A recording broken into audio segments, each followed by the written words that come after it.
Hi, my name is Simon Quattrocchi. I'm from GV Finance Brokers, and I've put this little pod series together to give you information about what the finance industry is about and how to go about some of the home loans that are available to you. So I hope you enjoy this podcast series. Welcome back, everybody, to episode number 2 of the GV Finance podcast. Today, again, we are speaking with Simon Quattrocchi. Welcome to the episode. No problem. Thank you, Anthony. So this particular episode, we're definitely going to be focusing on first home buyers. So if that is you, or if perhaps you're listening in and your children or somebody that you know are sort of getting to that point where they are going to be entering the real estate market, then there's going to be a lot of valuable information in this. So let's start with again, just the first sort of pieces of advice that you would offer to people who are looking to become first home buyers. No problem. Thanks, Anthony. So part of the first home buyers is we like to get you to come on into the office, and we like to do an interview and start gathering information. Part of this is we find there's a lot of first home buyers out there. They've already started to do their research. They're talking to family and friends. They're getting onto social media, and they're gathering that information from those sources. But what we're finding, it's not complete information. So it becomes misinformation.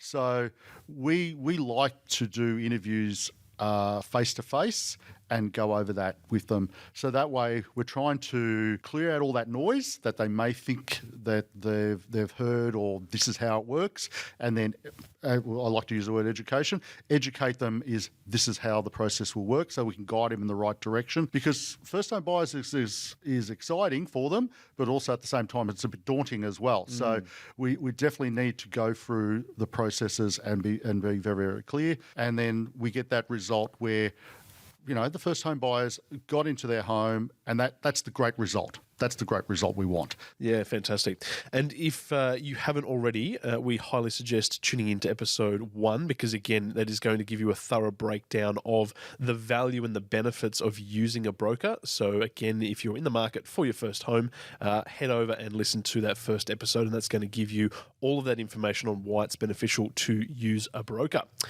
The next point is grants. So obviously that's a big piece of the industry as well. What sort of grants are available for first home buyers? Grants, Anthony, is an interesting one because there's quite a number of them. So, and when it first came out a few years ago, especially around what was called the First Home Buyers Loan Deposit Scheme, bit of a mouthful. Now it's actually been reduced to what's called the Home Guarantee Scheme. So, and this has been split up into a few categories. So especially for first home buyers, these are great schemes, but there's a few bit of criteria around them. So it's good to know it and understand it. So there's the first home buyer grant, which relates to all of Australia. There's the additional places, which is the regional grant, which is for regional home buyers, but it doesn't exclude the first home buyer grant. So Okay. just so to confuse it. Yep. Because what we have is occasionally we have actually people, say from Melbourne, move to Shepparton, but haven't been here 12 months. And because they haven't been 12 months, they're not regional grant, they're just classed as a first home buyer grant. So there's that option for Sure. them. So you don't get excluded, basically. And there's also now the family guarantee as well. So the family guarantee is not specific to just the first home buyer. It is to a single parent with a dependent. So you can qualify under that. So and the main difference for that is the other two grants require 5%. This one only requires 2% deposit plus those additional costs. So that's why we always like to, as I say, educate you. So that can apply to first home buyers, or could apply to a single parent that's separated but has some funds and needs those funds to purchase a new home and get into. Then there's also the first home buyers grant, which is in regards to construction. Now for Victoria, it is a $10,000 grant that goes towards the construction, not towards the land, and is paid at base stage. So that's why we like to go through all this information with you, because there is a lot out there and we like to get it right for you. And these things are changing as well, right? They're not something that are in place forever. Like you mentioned, the names change quite often. Some of the terms and conditions might change. So having the broker stay on top of that information and have the latest information available, that's always going to be of a benefit as well. In terms of the education for first home buyers, let's discuss that. So somebody's in the market going to buy their first home. It's all very exciting, like you mentioned, but then you really like to structure that education component to make sure that your client is fully aware of everything that's going on. So can you talk to us about a few of those pieces? Finance is made up in probably three key areas. I'm going to refer to my notes a little bit as well. So one is credit worthiness. The other one is your income. Obviously, that's important. You've got to be able to repay the home.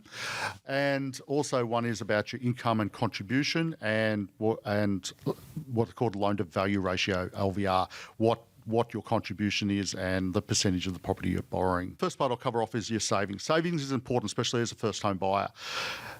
Now, where we get a little bit of confusion from clients coming in is they hear about the 5% for the home guarantee scheme and think all they need is 5%. And they come in, my parents have just given me 5%, I would like to go buy a house. It doesn't quite work that way.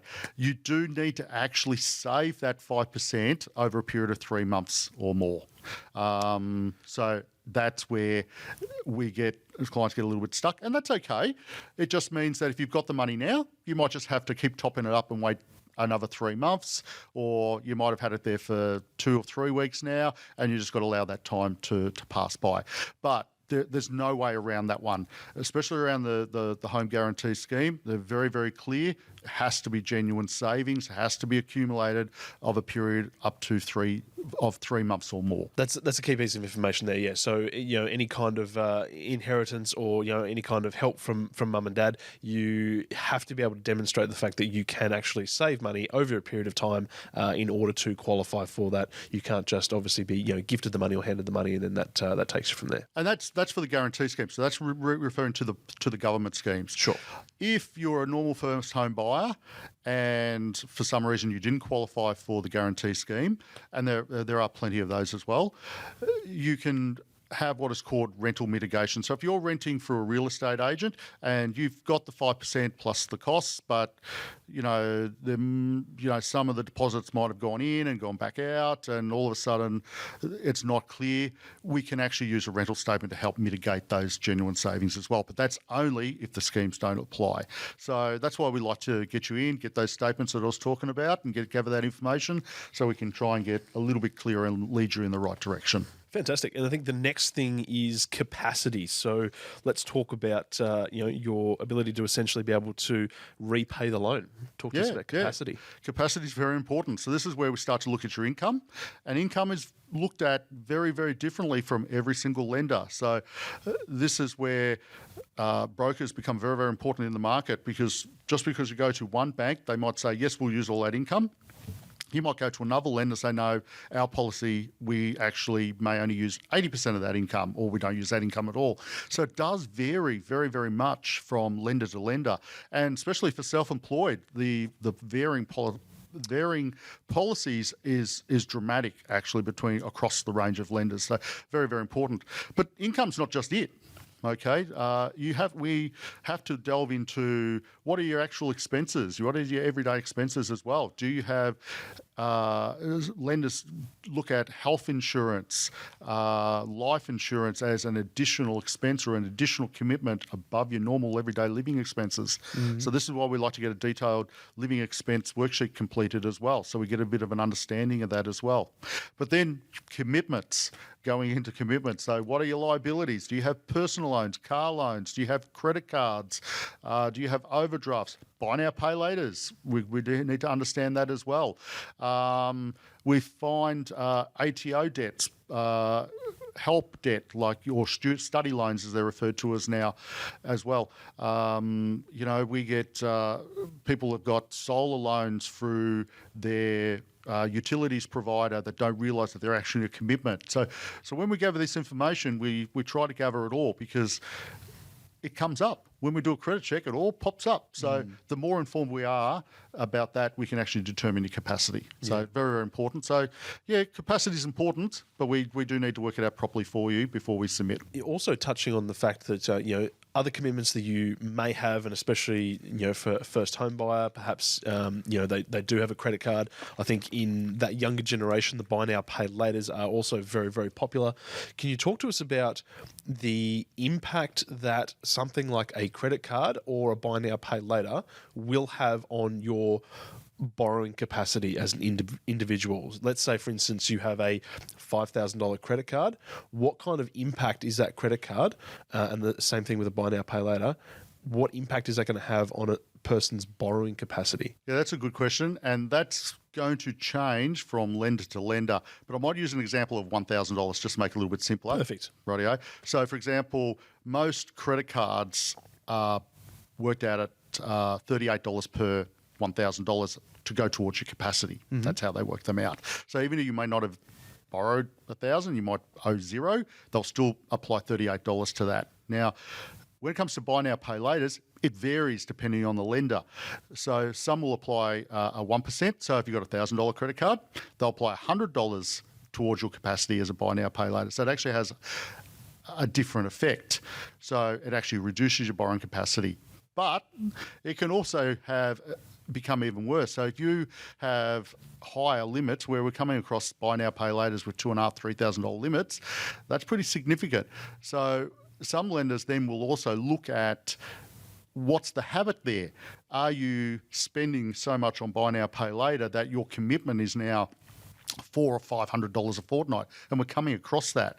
So instead of applying $100 to that $1,000, they're going, well, no, this is a commitment of $400 a fortnight. So all of a sudden, you might actually find they're applying $800 or $900 commitment to your capacity, which will have a dramatic effect on your borrowing capability. Yeah. So buy now, pay laters, we've got to be very careful with. And I think that's something to, it is a very big piece of the first home buyer equation, because obviously these days, it's become such a part of sort of culture in using those sort of platforms. And it's a very important piece to consider. Likewise with the savings component, being able to demonstrate that you have savings, there is also the credit and the debt that you also have. How is that being managed? Are you paying that down? Is there anything currently owing? They're definitely two sides of the equation that will have an impact on your loan and your lending. Absolutely. And this is where creditworthiness, as I mentioned earlier, comes into a little bit. So it's not only your capacity and your income, it's also about your savings habits, but it's also about who you are as an individual as well. So how long have you been working at your current employment? What's your occupation? Where are you currently living now? Are you boarding? Are you renting? Are you a current mortgagee because you might be upgrading? So all of that comes into place. So as a broker, what other things would you cover off and assist a first home buyer in? There are other things that as well. So we also talk about future changes. And this part is a little bit important as well, because we're finding that people are, with the current job market, we find that people are jumping jobs a little bit more actively now. Yes. So we try to ascertain now, are there any changes in the future? So, for example, when we put the application, are we going to find out that, oh no, but I actually had a job interview and I'm changing jobs in 2 weeks' time? We need to know that, basically, because that's going to affect your application. Do you maybe have a dependent on the way, child on the way? Or is there any circumstances that may change that could affect your ability to repay the loan in the future? So that part's important as well. The other part is understanding deposits, and not to confuse that with contribution. So we really do try to make sure we cover off on that and that you understand that side of things as well. So it's important, because we get a little bit of confusion where they've gone and put a deposit on a house and they've said they need 10%, for example, and they've come in and told us, oh, that's the deposit, that's all we need. And I'm saying, no, that's only what the agent has requested as a deposit, in a sense, to hold the property, basically. Correct. On behalf until finance is available. We go further and say that's all they require, but we need to understand what's your contribution so we can get this transaction. So it might be that for a first-time buyer, like especially with the scheme at the moment, you may only need 6%. So we could explain, well, you're going to get 4% back, or would you like to borrow less? So it just works out at that. But then we've got other cases where, they want to contribute more than 10%, like they think as the deposit, and they want to put 15 or 20% towards it.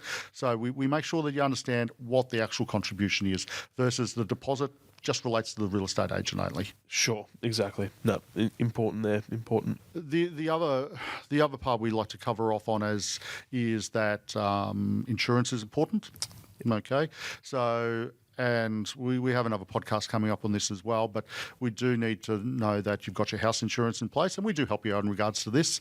And we do talk about loan protection as well, because insuring yourself as a person is very, very important, and a lot of people don't, and we need to educate yourself in regards to that. So there's quite a few aspects that we like to make sure that you are covered. We like to see first-home buyers, and, as much as, it's an exciting time for the first-home buyer, look, it's great for us as well. Fantastic. I think that covers off a lot of valuable information for anybody who is in the market for the first time, looking to buy their first property, and just, again, the benefits of what a broker brings to the table. You have that person, you have that expert in the industry that is able to get you the best possible result, make the process as seamless as it can be, and also make sure that everybody gets the desired outcome at the end of the day. No problem. Thank you. Thanks for joining us on episode 2, Simon, and make sure that you subscribe on your favourite podcast platform to get notified of all future episodes from the GV Finance podcast. Thanks everybody for tuning in. We'll see you on the next episode. Thank you for listening to the GV Finance podcast. New episodes will be live each month, so stay tuned for up-to-date information about all things finance. Please subscribe on your preferred podcast platform and share on your social media channels.